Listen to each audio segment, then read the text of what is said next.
आणि राष्ट्रवादी काँग्रेसचे नेते जयंत पाटील आणि विरोधी पक्षनेते राधाकृष्ण विखे पाटील यांनी या रोकड रकमेसंदर्भात काय म्हटलेलं आहे जाणून घेऊया।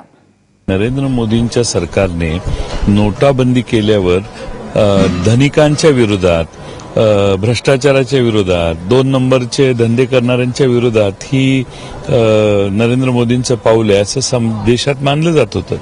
पण आता त्याच लोकांच्या हातात ह्या नव्या नोटा मिळायला लागलेल्या आहेत आणि त्यांचे हे जे काळे धंदे आहेत ते आता उघडकीला यायला लागलेले आहेत। कायदा व सुव्यवस्थेवर अंतिम आठवडा प्रस्ताव आहे, त्यातही आम्ही बोलू। पण यांच्या हातात काय नाहीये, ते नरेंद्र, या देशात सगळं काय आता एका माणसाच्या हातात आहे, नरेंद्र मोदी। आज पैसे सापडतात कोणाकडे? दुर्दैवानं ही सगळे पैसे सापडतात हे भाजपाच्या सत्ता पक्षातल्या लोकांकडे।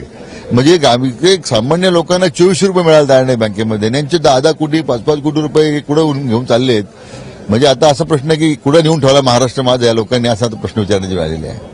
हा सुद्धा वैद्यनाथ बँकेचा प्रकार गंभीर आहे आणि म्हणून आता रिझर्व्ह बँकेकडे थेट आता या संदर्भात तक्रार करावं लागेल। रिझर्व्ह बँकेची आम्हाला चौकशी याच्यामध्ये पाहिजे, कारण शेवटी आता सरकारकडून अपेक्षाच नाही काही चौकशीची। म्हणून रिझर्व्ह बँकेने जर आता हस्तक्षेप करून या प्रकरणाची सत्यता जनतेपुढे मांडली पाहिजे अशी आमची मागणी आहे।